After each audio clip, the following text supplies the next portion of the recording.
Bonjour à toutes et bonjour à tous. J'espère que vous allez bien. Aujourd'hui sur YouTube, dans cette vidéo, je suis avec Siana et les coachs en bien-être. Nous allons discuter du sucre et plein de choses encore. A tout de suite. Bonjour à tous. Bienvenue à ma pause coaching, votre émission du vendredi après-midi, votre rendez-vous, cette petite pause que vous pouvez prendre pour certains après le travail, après une semaine qui a été chargée. C'est le moment de détente. Aujourd'hui, nous allons continuer la deuxième partie, parce que vous avez été très nombreux à nous suivre pour la première édition de Comment se libérer de l'addiction du sucre. Et c'est vraiment à votre demande que j'ai fait cette deuxième émission, mais pour vous présenter sous un angle différent. Et aujourd'hui, j'ai invité avec moi un jeune entrepreneur qui s'appelle Karim Dousso. Bonjour Karim. Bonjour Siana, Comment vas-tu? ça va bien? Je te remercie de m'inviter. Et toi? Ça va très bien. Le vendredi après-midi, ça va toujours très bien. Donc, je vous précise que Karim est en Guadeloupe. Il est avec nous en Guadeloupe. Et Karim, c'est le fondateur de la société de préparation nutritionnelle Prépa Maïki. Et c'est un entrepreneur, un jeune entrepreneur. Et Karim est très sensibilisé par cette cause de l'addiction du sucre. Il nous a suivis attentivement et aujourd'hui, il va partager avec vous des clés. Donc, je vous prie de rester bien jusqu'à la fin, rester jusqu'au bout et surtout partager. Partager un maximum parce que, comme je vous ai dit, ma pause coaching, c'est une pause de coaching, mais c'est aussi une formation, un enseignement. Donc, vous pouvez même prendre des notes, noter, partager. Et nous allons, donc tout, c'est toujours autour de ce livre, hein. Ce livre, Les 7 clés pour activer ton feu sacré. Donc, c'est un livre que j'ai écrit, c'est un livre d'encouragement, de motivation, un livre pour vraiment aider à prendre sa vie en main, à mettre en place des routines. Et aujourd'hui, nous allons partager avec la clé numéro 5, qui est cultiver l'excellence pour son corps. Donc, Karim, je vais te laisser te présenter dans un premier temps, pour ceux qui ne te connaissent pas. D'accord, je te remercie. Eh bien, bonjour à toutes et à tous. Je m'appelle Karim Dousso. Je suis né, je vis, je travaille en Guadeloupe. Et depuis, en fait, très longtemps, j'ai toujours été intéressé par l'amélioration comme une quête, atteindre un état de bien-être, un désir d'amélioration, de fonctionnement optimal.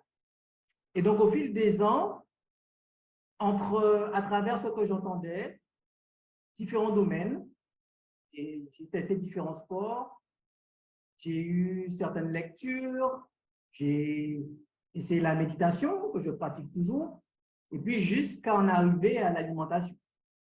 Donc, la même chose, j'ai fait des recherches, j'ai expérimenté, et puis la conclusion, c'est que l'alimentation est la base de notre bien-être. Et cela, j'en suis arrivé à cette conclusion et j'ai cette certitude depuis 3 ans. Donc aujourd'hui, je suis le gérant, entre autres, de la société de préparation nutritionnelle qui s'appelle la Prep Nike. Et en fait, j'ai eu l'idée de créer cette société parce que j'étais chaque jour choqué de voir que les êtres humains autour de moi n'avaient ni l'information et en fait, ils n'avaient pas non plus les moyens offerts à eux d'avoir une alimentation qui leur serait bénéfique, aussi bien pour leur santé mentale que leur santé physique. D'où mon idée et c'est ce que j'ai fait, j'ai créé la Prep Nike. C'est super, Karim. Donc, voilà, merci pour cette présentation. Donc, une société qui va être une société qui est vraiment très utile, très utile. Et là, ce que j'aimerais te demander, Karim, c'est par rapport aux personnes, puisqu'il y a de nombreuses personnes qui actuellement souffrent de cette addiction. La semaine dernière, on a vu un petit peu comment le processus, comment ça s'est passé historiquement, comment certaines personnes viennent à souffrir de cette addiction qui cause beaucoup de dégâts. Qu'est-ce que tu vas souffrir, qu'est-ce que tu vas conseiller aux personnes qui souffrent de l'addiction du sucre? Qu'est-ce que tu peux leur conseiller pour se défaire de cette habitude? La première des choses, c'est peut-être la chose qui va demander tant de l'énergie, de l'effort, mais la première des choses, soyons à l'initiative de notre bien-être, soyons curieux, augmentons notre connaissance sur la nutrition, la physiologie et même l'histoire de l'évolution de l'être humain, tout simplement. Ça, c'est la première des choses. Ensuite, je conseillerais d'organiser sa vie, l'organisation matérielle de sa vie, c'est-à-dire que on va chercher à éliminer l'alimentation plaisir. Exemple, eh bien, on a un groupe d'amis, on sort souvent le vendredi soir, on boit de l'alcool, c'est pas très bien. Eh bien, on change d'amis. Alors, on a un coup de stress, on a une journée stressante. Eh bien, qu'est-ce que je vais faire? Je vais chercher à avoir une activité physique. Chercher l'activité physique, ça peut prendre du temps. Je ne vais peut-être pas trouver, je vais peut-être pas faire le sport, faire de sport au début. Mais je vais chercher à trouver une activité physique pour remplacer ce côté, bon, ben, je m'ennuie ou j'ai rien à faire le vendredi soir, j'ai pas d'amis, au lieu de manger du popcorn devant Netflix, une activité physique. Ouais, c'est une organisation matérielle. On peut avoir un autre exemple. Je vais au travail et tous les jours, sur le chemin du travail, je passe devant une boulangerie à 7 h du matin. Le pain est en train de chauffer dans le four, ça sent super bon. Ben, on change de chemin, quoi. Donc voilà, dans les centres commerciaux, ben, éviter les tentations. Je vais éviter de passer dans le rayon boulangerie, je vais éviter de passer dans le rayon sucrerie, des petites choses comme ça. Donc, ça, c'est, voilà, première des choses, augmenter ses connaissances. Deuxième des choses, chercher à avoir une organisation qui correspond à nos attentes. Et puis, faire attention aussi, ben, ça reste toujours dans l'organisation de la vie, mais le message, c'est ce que je veux en tout cas faire passer comme message, c'est de rester vigilant. C'est-à-dire qu'on n'est pas obligé d'avoir comment dire, des comportements drastiques, changer du jour au lendemain. C'est adopter de manière progressive des choses que l'on sait qui sont bonnes pour nous parce qu'on aura augmenté nos connaissances et qu'on aura acquis des certitudes. Et donc, rester vigilant en fait. C'est-à-dire que dès qu'on peut faire quelque chose de positif pour nous, pour notre alimentation, pour notre santé, le faire. C'est-à-dire qu'on va chez des amis, mais on ne sait pas comment ils ont cuisiné. Par exemple, bon, ben, le cochon roussi, ben, on ne sait pas si notre ami a l'habitude, parce que c'est sa manière de cuisiner, de mettre du sucre pour roussir le cochon. On ne sent même pas le goût du sucré. C'est simplement beau et c'est bon. Donc, c'est simplement rester vigilant et puis savoir aussi que voilà, il y a aussi ce qu'on appelle les sucres cachés, quoi. Donc, faire attention à ça. Et moi, je vais m'en tenir à ce point-là. On ne va pas rentrer trop dans le détail, mais c'est déjà deux choses qu'on peut mettre en place à son rythme et en s'écoutant. Et en restant motivé et en étant à l'initiative de sa santé. D'accord. Est-ce que tu as parlé de sucre caché? Est-ce que tu peux m'en dire un petit peu plus sur les sucres cachés? Parce que je pense qu'il y a des endroits où on peut être surpris d'avoir des sucres cachés. Tu peux nous donner quelques exemples? Alors, sur les sucres cachés, moi, ce qui m'intéresse comme problématique, c'est le côté rester sous ses gardes. C'est-à-dire que être vigilant sur la société dans laquelle on est par rapport à ces sucres cachés. Je m'explique. Par exemple, depuis quelques années, depuis maintenant pas mal d'années, hein, mais on a ce qu'on appelle les édulcorants, donc du goût artificiel. Donc, qu'est-ce que c'est? Ce n'est pas des aliments. C'est l'être humain, il va prendre des molécules de glucose, de fructose, va les agencer à son gré selon ce qu'il préfère. Ça peut être moins cher déjà à fabriquer plutôt que du sucre. Ça peut peut-être convenir à certaines réglementations. Et donc, selon ces édulcorants, il y en aura qui auront quand même un indice glycémique bas. Donc, ça veut dire indice glycémique bas, ça ne va pas faire augmenter l'insuline, la quantité d'insuline quand on va manger. Mais il y en aura d'autres, parce qu'il y aura une composition différente, qui vont avoir cet effet de pic d'insuline et avec le temps, va augmenter l'insulinorésistance, c'est-à-dire la sensibilité du corps humain à l'hormone d'insuline va diminuer avec le temps et donc perturber le métabolisme. Donc, bon, la liste est grande. Hein. Il y a le maltose, il y a la saccharine, l'aspartame, il y a, qu'est-ce qu'il y a encore? Sucralose, stevia, maltose, maltodextrine, dextrose, voilà.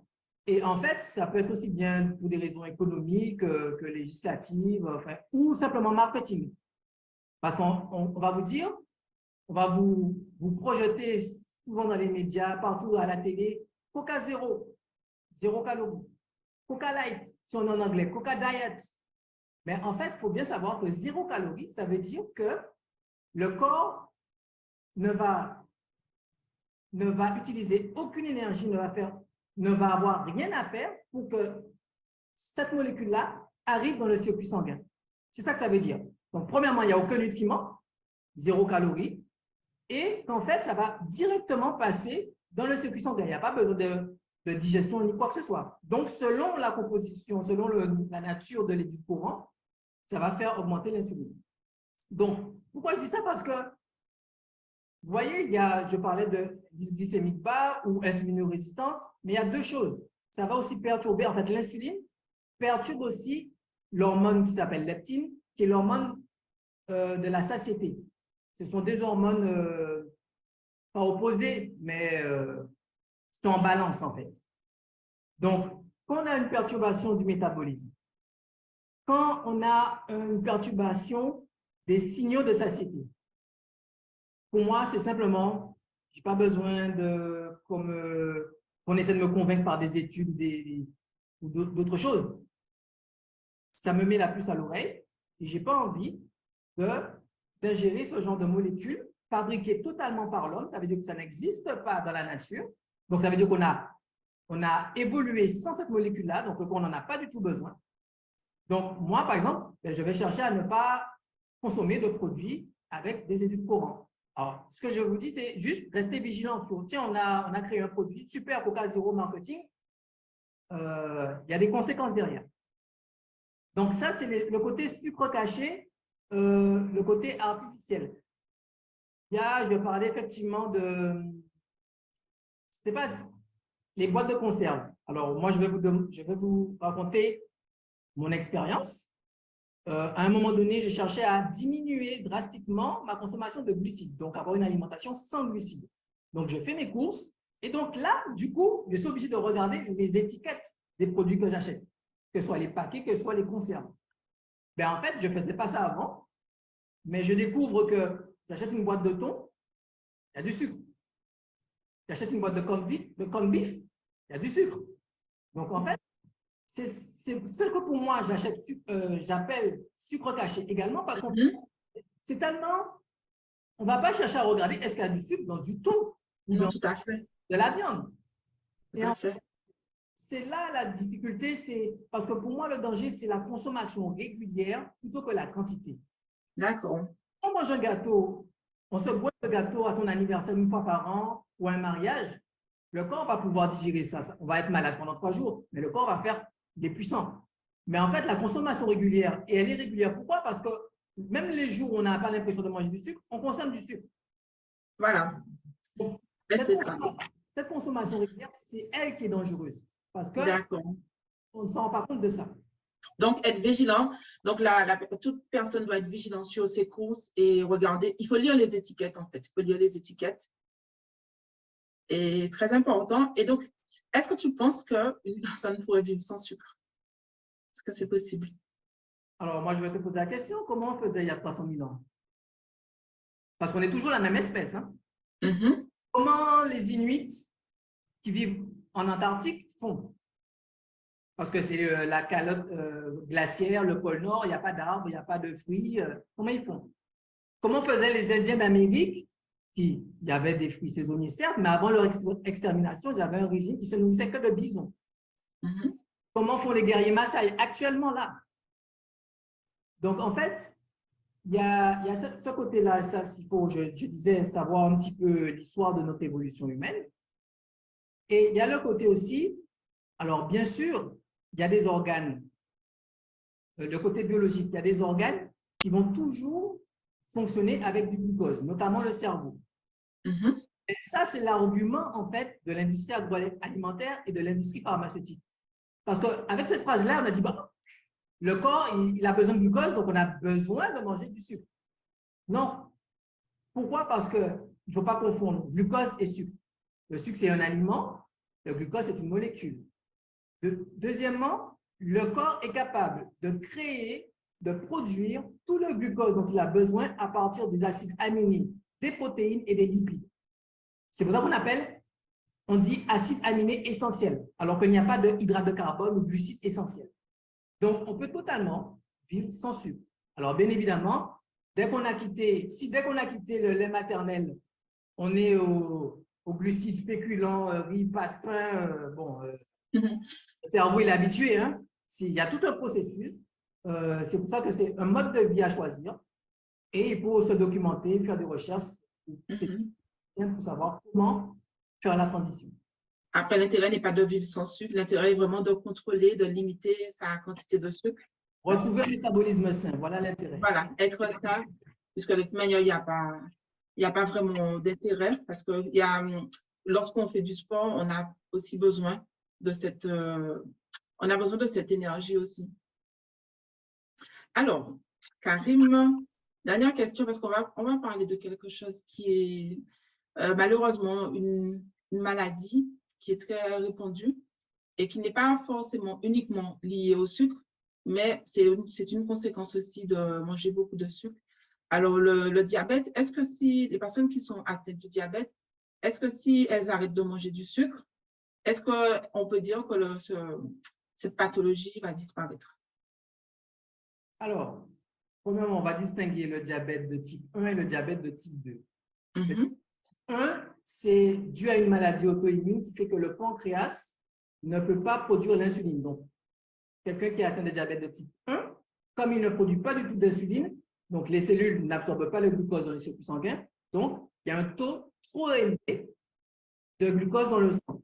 Et c'est une maladie en fait. Le diabète, grosso modo, c'est un taux de glucose trop élevé. Et posez-vous la question, pourquoi le fait d'avoir un taux de glucose trop élevé donne une maladie? Ça veut dire que la molécule glucose dans le sang est toxique. C'est ça que ça veut dire. Si ça crée une maladie, le glucose crée des maladies, c'est que cette molécule-là n'est pas bonne à la base.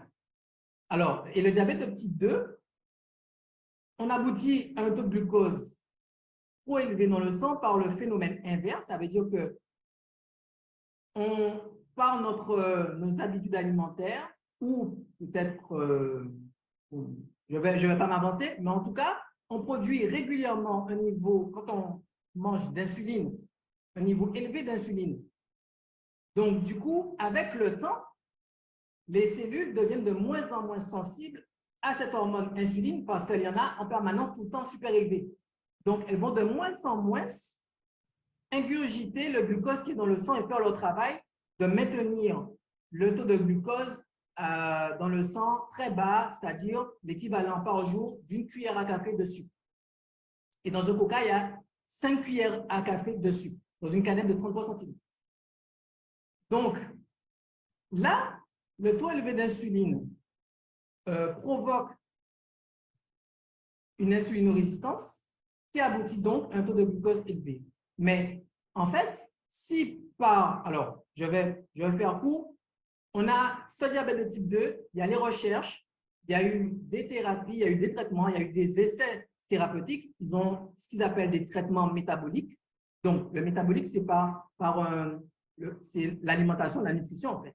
Et notamment le régime cétogène, c'est-à-dire que par une alimentation bien précise avec une répartition macronutritionnelle, on n'ingurgite plus d'aliments qui donnent des pics d'insuline.